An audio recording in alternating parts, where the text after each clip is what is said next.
Hola a todos, mi nombre es Alfredo Urdaneta, profesor asociado de la Universidad del Commonwealth de Virginia en el Departamento de Radioterapia.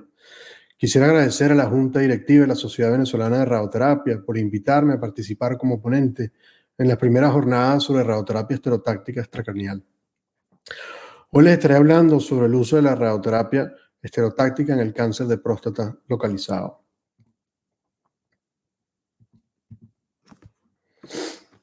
Los objetivos a cubrir son los siguientes. Empezaremos por discutir la teoría detrás del hipofraccionamiento en próstata y cómo es que hemos llegado al uso de la SBRT en próstata. Luego haremos una revisión de los estudios más relevantes hasta la fecha, haciendo hincapié en toxicidad y resultados oncológicos, así como también en parámetros de planificación y aplicación de tratamiento. Haremos un resumen sobre los factores a considerar a la hora de ofrecer SBRT a un paciente con cáncer de próstata desde el punto de vista oncológico, clínico y sobre todo de planificación. Mostraremos ejemplos de planes de tratamiento usando tomografía axial computarizada y resonancia magnética. Y por último cerraremos con consideraciones finales. ¿Qué lleva al auge del hipofraccionamiento en próstata? A finales del siglo XX y a principios del siglo XXI se empezaron a publicar estudios donde se cuestionaba que la relación alfa-beta del cáncer de próstata era baja, alrededor de 1.5 aproximadamente. Esto indicaría que dosis más altas por fracción, en teoría, al menos, serían isoefectivas en comparación con fraccionamientos estándar. También los avances tecnológicos como la radioterapia con intensidad modulada y guiada por imágenes permitieron avanzar estudios usando escalación de dosis con toxicidad similar o menor a esquemas tridimensionales. Y por último, la publicación de estudios comparando el hipofraccionamiento moderado, que es definido como dosis por fracción entre 2.5 a 3.1 Gray, con fraccionamientos estandarizados, demostrando equidad en resultados oncológicos y de toxicidad. Los 4 estudios más relevantes demostrando hipofraccionamiento moderado en cáncer de próstata localizado en comparación con regímenes estandarizados están resumidos en esta tabla. Sin entrar en mayor detalle, todos estos estudios demuestran una equivalencia a nivel de control oncológico a 5 años. Y aquellos que usan un régimen de 20 fracciones no observaron diferencia significativa en toxicidad genitourinaria o gastrointestinal. Esto llevó a que se realizaran múltiples estudios institucionales explorando la SBRT en próstata, incluyendo escalación de dosis. Estos fueron publicados en los primeros 15 años de este siglo, determinando que una dosis de entre 36.25 Gray a 40 Gray en 5 fracciones era segura. Esto lleva a la RTOG a evaluar 2 esquemas de radioterapia, a los cuales tímidamente llaman ultra hipofraccionados. Este fue un estudio fase 2 randomizado entre 2 fraccionamientos. El primero, 36.25 Gray en 5 fracciones, aplicadas 2 veces por semana, y el segundo, 51.6 Gray en 12 fracciones diarias. La mayoría de los pacientes recibieron tratamiento en aceleradores lineales sin brazos robóticos y ningún paciente fue tratado con protones, aunque esta modalidad era permitida.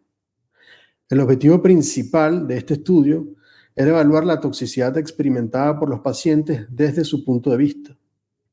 Algunos parámetros de planificación a considerar es que la dosis a la uretra debía ser menor al 107% cuando se utilizaba IMRT o VMAT y que la radioterapia debía ser guiada por imágenes y también el uso de fiduciarios.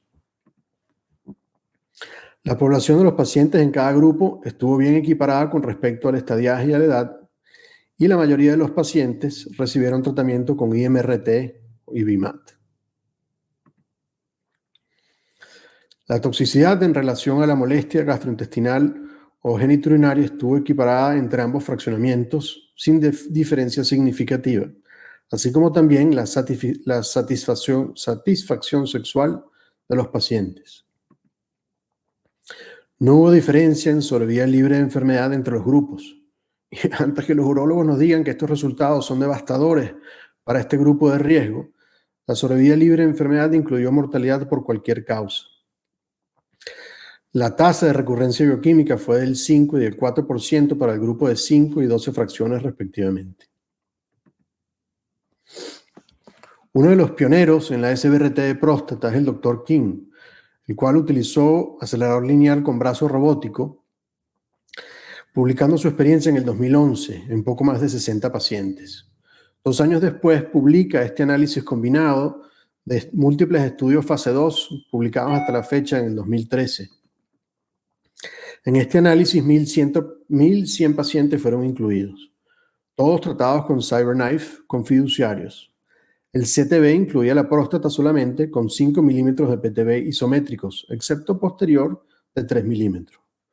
La dosis media utilizada fue 36.25 Gray en 5 fracciones, con la mayoría de los planes de tratamiento siendo homogéneos, normalizados a la línea de isodosis del 90%, asegurándose que la prescripción cubriese al menos 95% del PTB. Alrededor de 10% de los pacientes eran de alto riesgo y aproximadamente menos de la mitad recibieron hormonoterapia. La sobrevida líder de recaída bioquímica a los 5 años fue de 95% para pacientes de riesgo bajo, 84% para pacientes con riesgo intermedio y de 81% para riesgo alto. No hubo mención de toxicidad en este análisis. Luego, 7 años más adelante, el doctor Kishan publica otro análisis combinado que incluye otras modalidades de tratamiento y que ahonda un poco más en toxicidad y resultados oncológicos. Este análisis incluye 2.142 pacientes con riesgo bajo e intermedio que recibieron SBRT en diferentes tipos de aceleradores lineales, aunque el 60% de ellos fueron tratados con brazo robótico. Dosis media fue de 36.25 Gray en 5 fracciones. La tasa de recurrencia bioquímica entre los grupos fue de 4.5% para riesgo bajo, 8.6% para intermedio favorable y 14.9% para intermedio desfavorable. El porcentaje de toxicidad aguda grado 2 genitourinario fue del 9% y 3% gastrointestinal. La toxicidad grado 3 genitourinaria y gastrointestinal fue menos del 1%. Y la toxicidad crónica grado 3 o mayor genitourinaria fue del 2% y la gastrointestinal menor del 1%, lo que se equipara con resultados publicados anteriormente. No obstante, los autores también hacen una comparación con la toxicidad reportada por otros estudios utilizando diferentes modalidades de tratamiento, como la braquiterapia y el hipofraccionamiento moderado, mostrando una disminución en la tasa de toxicidad grado 3 o mayor en comparación con aquella reportada en otros estudios. Esto le lleva a concluir que la SBRT en próstata en pacientes de riesgo bajo e intermedio es al menos equivalente en relación a toxicidad con otros esquemas, si no mejor. Y finalmente llegamos a resultados de estudio fase 3 randomizados. El primero de ellos siendo el grupo consorte entre Suecia y Dinamarca, publicando sus resultados a 5 años en el 2019. Este fue un estudio randomizado fase 3 de no inferioridad entre Suecia y Dinamarca. La SBRT fue de 42.7 Gray en 7 fracciones, un esquema un poco distinto a los que hemos visto, comparado a 78 Gray en 39 fracciones. La mayoría de los pacientes tenían riesgo intermedio, con 11% de los pacientes con alto riesgo, los cuales no recibieron hormonoterapia. Tomografía axial computarizada y resonancia magnética eran necesarias para delinear el CTB y el PTB incluyó una expansión de 6 milímetros isométricos. Un total de 1.200 pacientes fueron incluidos entre el 2005 y el 2015. Los grupos estuvieron bien equiparados con respecto a riesgo y estadiaje. Es importante resaltar que 80% de los pacientes en ambos grupos fueron tratados usando técnicas de planificación tridimensional y que solo 20% usaron IMRT o VMAT. La sobrevida libre de recurrencia bioquímica a los 5 años fue de 84% para ambos grupos. Ahora bien, con la toxicidad de los pacientes en el grupo de ultra hipofraccionamiento describieron aumento de la toxicidad aguda genitourinaria al término del tratamiento y al cabo de 1 año, pero luego estas curvas se equiparan sin diferencia significativa.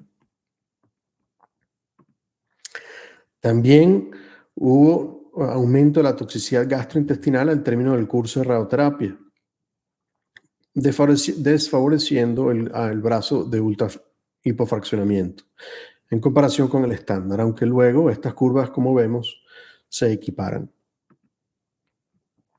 No hubo diferencia entre los grupos con respecto a la disfunción eréctil. Y en cuanto a la toxicidad reportada por el médico tratante, no se observó ninguna diferencia significativa a nivel genitourinario o gastrointestinal, aunque en las curvas de toxicidad genitourinaria se nota un pequeño incremento en el primer y segundo año en el régimen ultra hipofraccionado a favor del convencional, aunque este no fue significativo y que luego se equipara. Luego tenemos al grupo de investigadores del Reino Unido, Irlanda y Canadá, que publicaron inicialmente su experiencia en el 2021 y luego en la Astro del año pasado presentaron en la sesión plenaria sus resultados a 5 años. Este estudio comparó radioterapia estereotáctica en próstata con un total de 36.25 Gray en 5 fracciones, con un boost concomitante al CTB de 40 Gray, contra un esquema estandarizado de 78 Gray en 39 fracciones, el cual luego fue modificado para permitir un régimen de hipofraccionamiento moderado luego de la publicación del estudio CHIP. Para la planificación de la SBRT, pacientes requerían resonancia magnética de planificación para delinear la próstata y el recto, así como también la uretra. El uso de fiduciarios no era mandatorio, pero altamente recomendado, y más del 80% de los pacientes tuvieron fiduciarios colocados. En cuanto a los parámetros de planificación, la dosis de 36.25 Gray debía cubrir al menos 95% del PTB y la dosis de 40 Gray debía cubrir al menos 95% del CTB.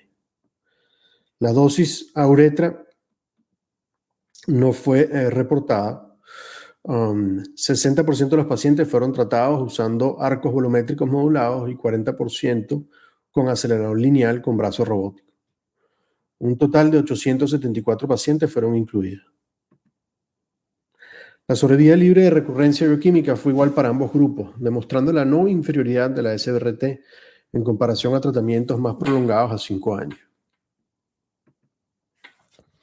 Ahora bien, la toxicidad aguda, aunque fue similar en ambos grupos, se notó que el desarrollo de esta a nivel genitourinario y gastrointestinal ocurrió más temprano en los pacientes tratados con radioterapia estereotáctica, lo cual tiene sentido. Y con respecto a la toxicidad tardía, se evidenció un brote de toxicidad genitourinaria al año en el brazo de la SBRT que se continuó observando a los 2 años en comparación con fraccionamientos estándar, aunque a 5 años estos se equipararon. No hubo diferencia significativa en toxicidad de nivel gastrointestinal. Ellos concluyen que la radioterapia ultra hipofraccionada con 5 fracciones es tolerable, con rara toxicidad severa y con resultados oncológicos similares a tratamientos más prolongados. Todos los estudios anteriormente mencionados usaron fiduciarios, tomografías e imágenes de kilovoltaje para guiar la aplicación del tratamiento. El grupo de la Universidad de California en Los Ángeles comparó este método de aplicación con radioterapia guiada por resonancia magnética. Un total de 178 pacientes fueron incluidos. Aquellos que recibieron SBRT guiada por tomografía requerían de fiduciarios. El uso de espaciador rectal fue dejado a la discreción del médico tratante, aunque la gran mayoría de pacientes no tuvieron espaciador rectal.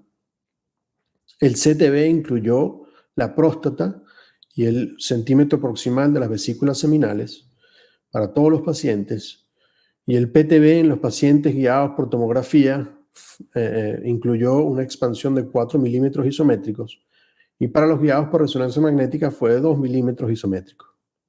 Este reporte inicial, publicado el año pasado, presenta la toxicidad aguda. Los resultados fueron significativamente favorables para la radioterapia guiada por resonancia magnética en cuanto a toxicidad aguda, tanto genitourinaria, así como también gastrointestinal. Además, la mayoría de la toxicidad observada en los pacientes guiados por resonancia fue de menor grado en comparación a la guiada por tomografía. Una crítica que se hizo en su momento fue que era obvio que un PTB reducido generaría menor toxicidad y que se debe ser cauteloso hasta no reportar resultados oncológicos. Más adelante mostraremos cómo es posible tener un PTB de 2 milímetros en radioterapia guiada por resonancia magnética con certeza. Aunque estoy de acuerdo que debemos esperar los resultados oncológicos para esta aplicación.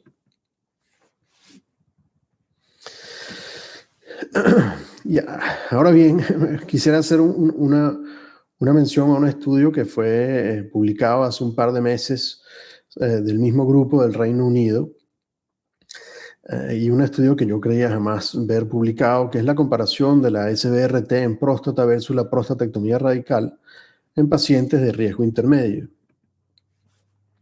Esto les tomó un poco más de 10 años en completar, y cuando vemos los números en cada brazo, podemos entender quizás por qué les tomó tanto tiempo reclutar pacientes para este estudio.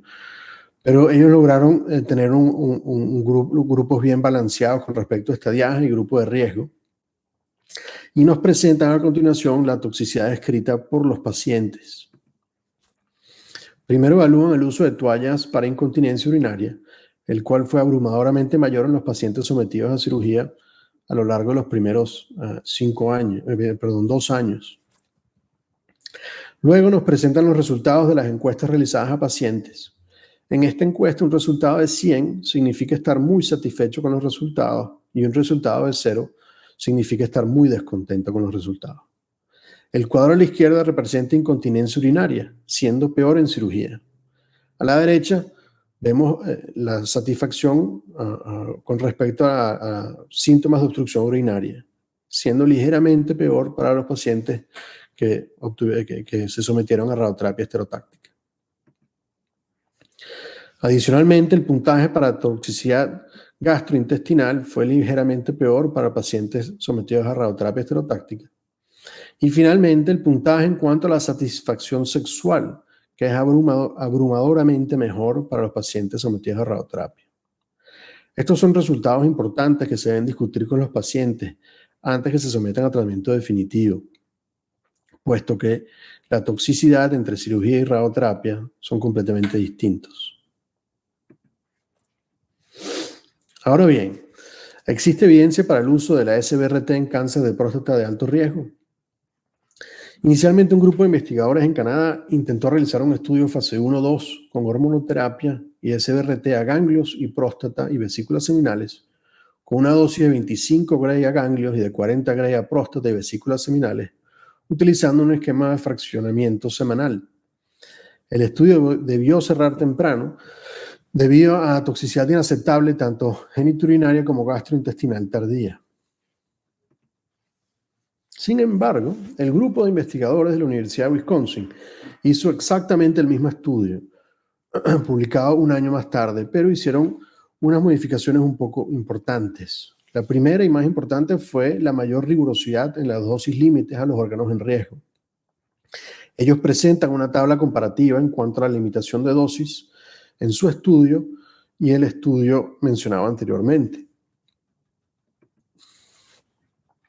Y luego reportan la toxicidad, que los lleva a concluir que esta modalidad es segura, con toxicidad aceptable en casos de alto riesgo y que debería ser realizada en estudios más avanzados.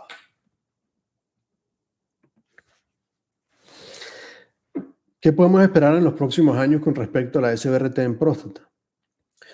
Bueno, primero la comparación de la SBRT con esquemas de hipofraccionamiento moderado. El estudio de la NRG, el GU005, cerró en el 2022, cumpliendo los límites de pacientes. Esperamos que el año que viene ellos puedan presentar al menos el esquema de toxicidad en ambos grupos. Luego tenemos el estudio de la NRG GU013, el cual está buscando comparar la SBRT en pacientes de alto riesgo con esquemas más estandarizados o de hipofraccionamiento moderado. Este estudio abrió un poco menos de un año y estará incluyendo pacientes por los próximos 2 o 3 años al menos. También Se han abierto 2 estudios comparando 2 y 5 fracciones de radioterapia. Estos acaban de abrir, uno es guiado por resonancia magnética, el otro no requiere guiatura por resonancia magnética. Y lo que buscan es usar dosis similares a las que se usan actualmente en braquiterapia de alta tasa. Si soy sincero, yo soy un poco escéptico a estos estudios, puesto que no sé qué quieren lograr al bajar de 5 fracciones a 2 fracciones el tratamiento.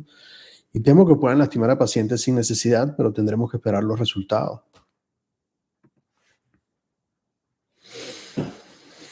Ahora bien, ¿quiénes son los pacientes que actualmente, en mi opinión, luego de hacer esta revisión de la literatura, son candidatos para la SBRT en próstata?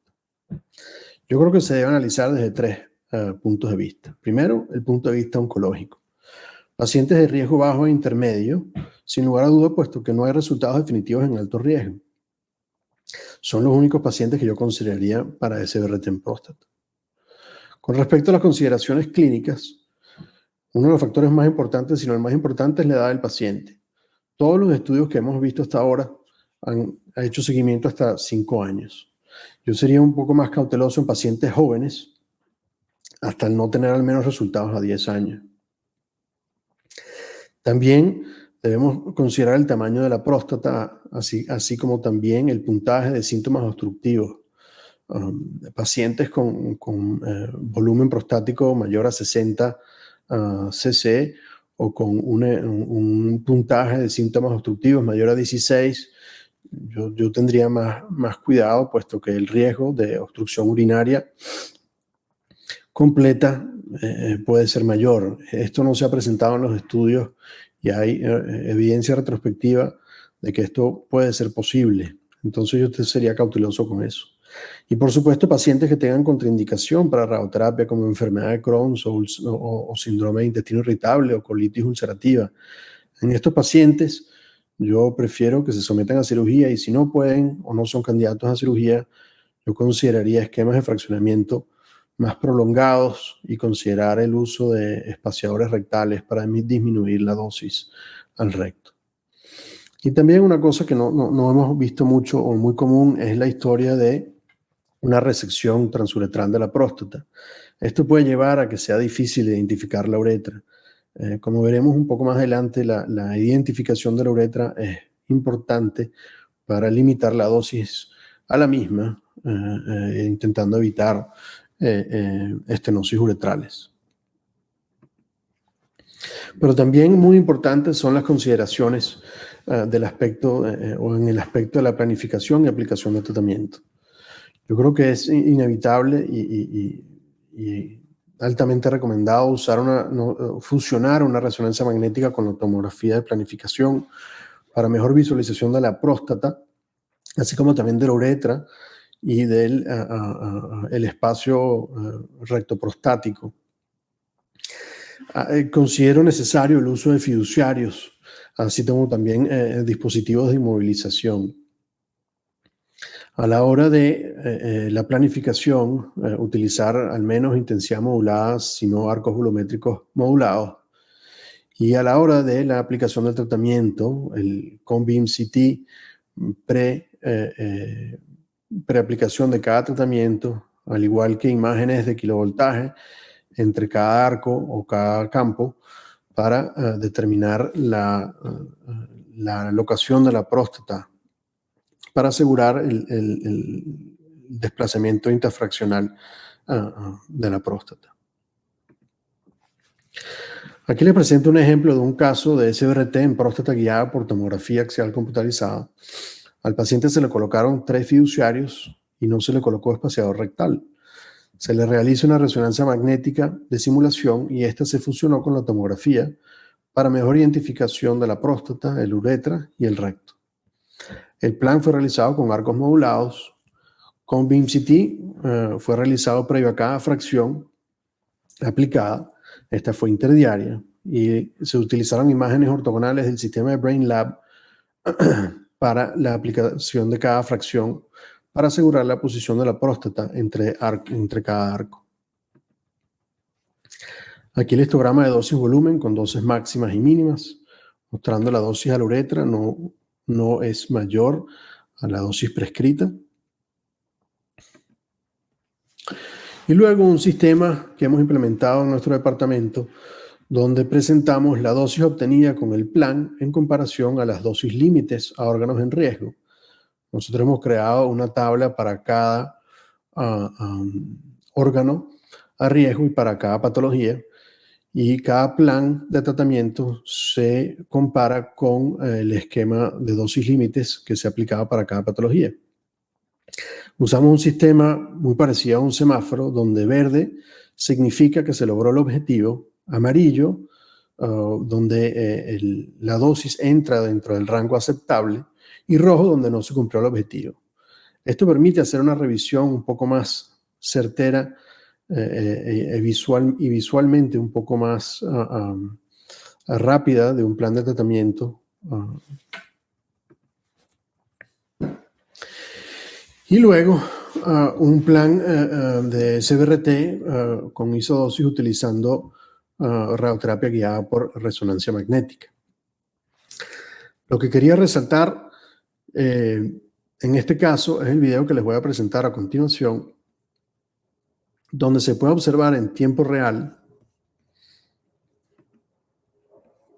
el movimiento de la próstata mientras se aplica el tratamiento al paciente.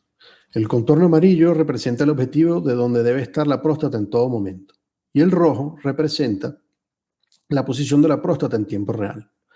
Podemos observar como una burbuja de gas en el recto desplaza la próstata anteriormente, lo que hace que el tratamiento se detenga.